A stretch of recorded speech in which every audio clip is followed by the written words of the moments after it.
like all creators need to get together, especially like in a conservative space. We need to get together and band and like have a fucking like some type of like union against like these big tech companies, man. Brilliant, because like taking our check marks away, people act like it's not a big deal, but it kind of is a big deal. It's like a credit score. I was more upset about that than when they monetized me, even though demonetization, you know, losing 10K a month is a lot more important to my actual life. That's bullshit but too. I think this shows. But I can survive. I think this shows like a whole credit system to scare other people.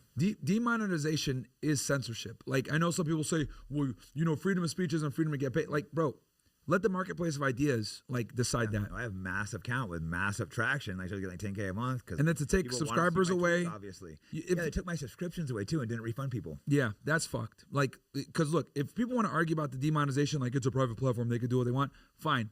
Have that, but taking away people's subscriptions is ridiculous. And I think they should get paid and get everything, because I look at it like these are people that are bringing traction to your fucking app, right? People are going to YouTube or X or whatever because they interact with our stuff. They want to. So why shouldn't we be able to share it if people want to hear us? Who are they to say that our opinions or if free speech? Why do they say, oh, mine and your opinions aren't acceptable though? Yeah, that's what they're saying to us. And that's the problem with Twitter, where if you're going to model it after the First Amendment, like Elon said, then you need to stand on that. And that means freedom of speech. People should be able to be monetized, and people should definitely keep their subscribers. Monetization, we go ahead and have a debate on it. I think we should be able to keep it, obviously. Yeah.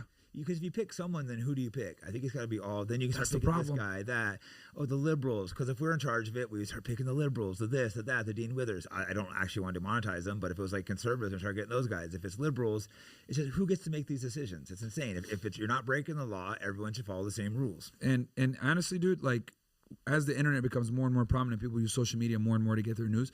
Like, there needs to be like a guild or a fucking lobby group or something like that for influencers where we stand by each other, because this demonetization shit, this censorship shit, I think it's fucking criminal. It's gonna keep hitting more people too. So guys need to realize that, like, oh, we're gonna hand out and everyone goes on strike. I find it absolutely ludicrous that random people at like a tech company, some trust and safety board, are deciding who can and can't make money off of their hard work. That's fucking preposterous to me, because a lot of the times, and I've heard this because I've been banned on so many different platforms, a lot of the times they just don't like you.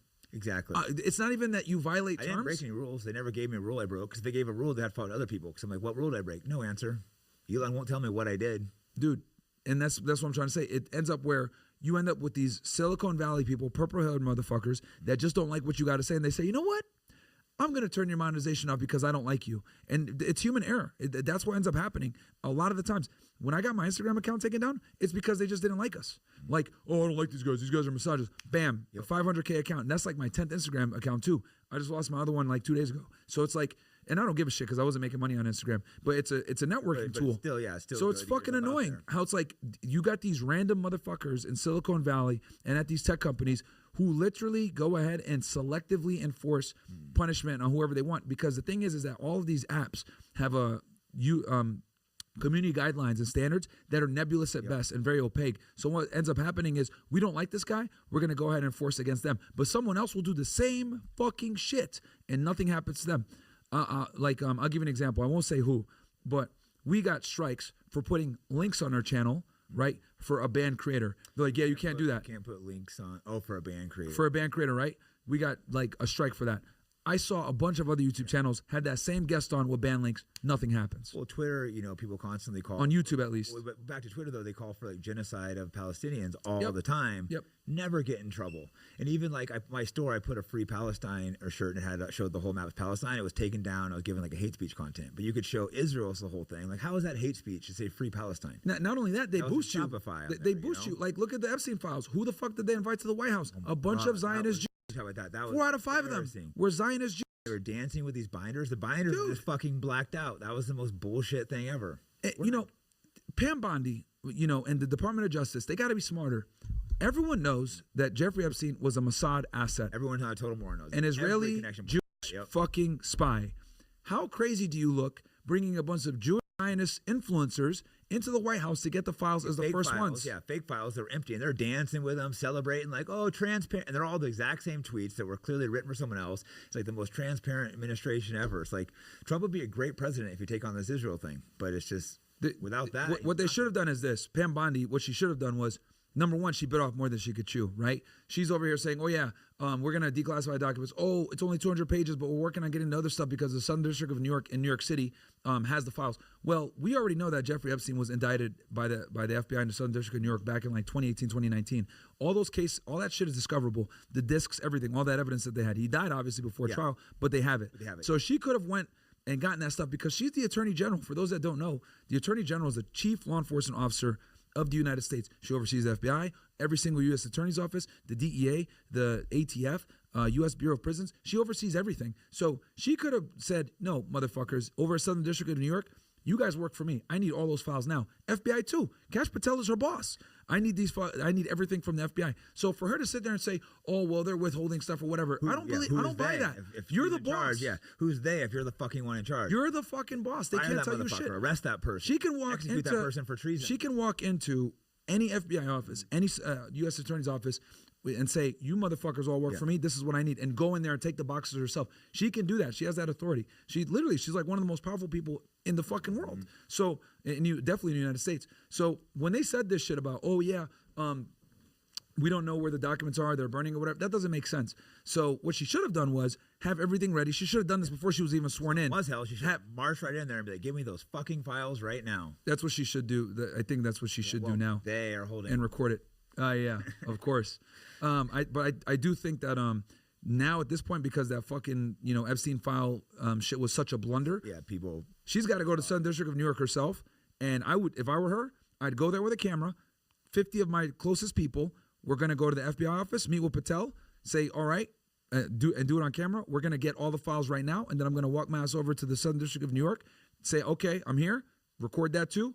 Just to show the American people that she's there, rolling her sleeves up and she's actually on the ground doing this shit. We're getting everything from here too. That would help with, being more transparent and more credibility. But for them to go ahead and give the files to these fucking influencers that aren't even really that big, these people aren't anywhere except for fucking Twitter, and they're all Jewish Zionists, that looks bad, especially when the person that's being investigated is a Jewish Zionist spy.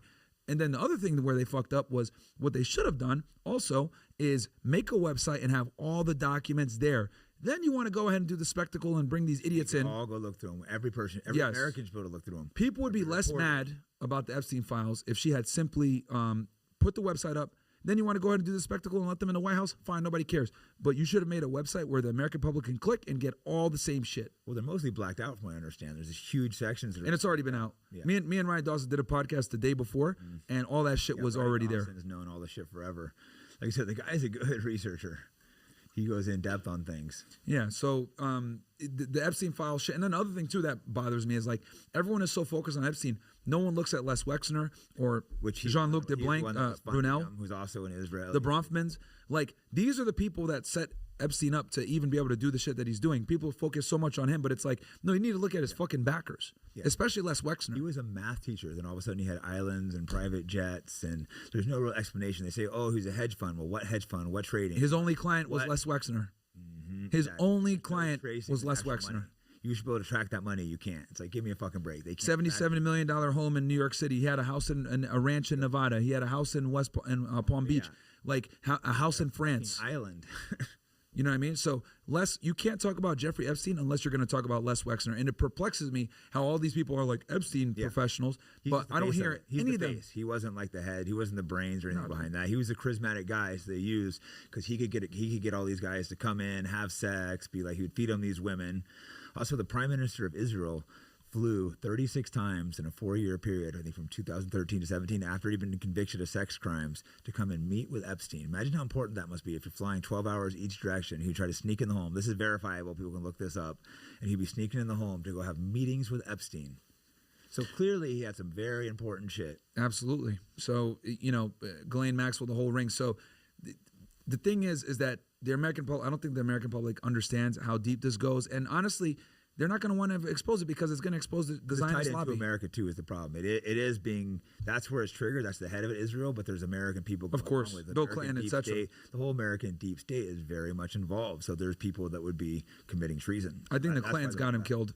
The Clintons wanted him dead. Yeah, it's hard to say. When he had the Clinton, and you see that picture, he had Clinton in the blue dress. I think that was kind of like a gotcha bitch because he had blackmailing Clinton for sure. Oh yeah, he absolutely did. So But yeah, the whole Epstein file release was a big blunder. I think the only way she could repair that now is she's got to go to New York herself and roll up her sleeves and record the whole thing and say, I'm getting the files for you guys and I'm not leaving New York until I fucking get this done. That would regain some of the trust. I don't think we're getting shit. But she's not going to do that. We're getting the JFK files. I don't think we're getting the 9/11 files. 9/11, definitely not. No. The people are still alive there. 9/11, fuck no. That they are gonna freak out. Yeah, you know, we know what's behind it, but a lot of people still don't. The connection is never mentioned in 9/11.